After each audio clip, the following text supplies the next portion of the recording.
সাত সকালে এদিন হানা হুগলির রিসরা এনএস রোডের বিদ্যা অ্যাপার্টমেন্ট নামে একটি আবাসনে হানা দিয়েছে এডি। কেন্দ্রীয় বাহিনীর 6 জন জওয়ানকে সঙ্গে নিয়ে মোট 2টি গাড়িতে করে হানা দিয়েছে কেন্দ্রীয় তদন্তকারী সংস্থার আধিকারিকরা। সূত্র মারফত জানা গেছে, বিদ্যা অ্যাপার্টমেন্টের 4 তলার একটি ফ্ল্যাটে চলছে অভিযান। ওই ফ্ল্যাটে থাকেন টি যুগল মাথিয়া নামে এক ব্যক্তি। তবে ঠিক কি কারণে তার ফ্ল্যাটে ইডি হানা দিয়েছে তা এখনো পর্যন্ত স্পষ্ট করে কিছুই জানা যায়নি। এই যুগল বাবু কি করে? এখানেই থাকেন? কে কে আছে পরিবারে?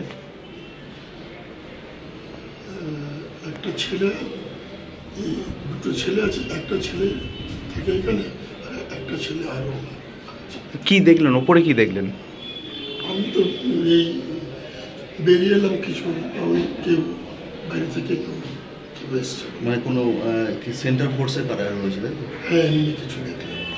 কে রেড হচ্ছে নাকি? এটা তো বলতে পারছি না। তা সেন্ট্রাল ফোর্সরা কি বললো?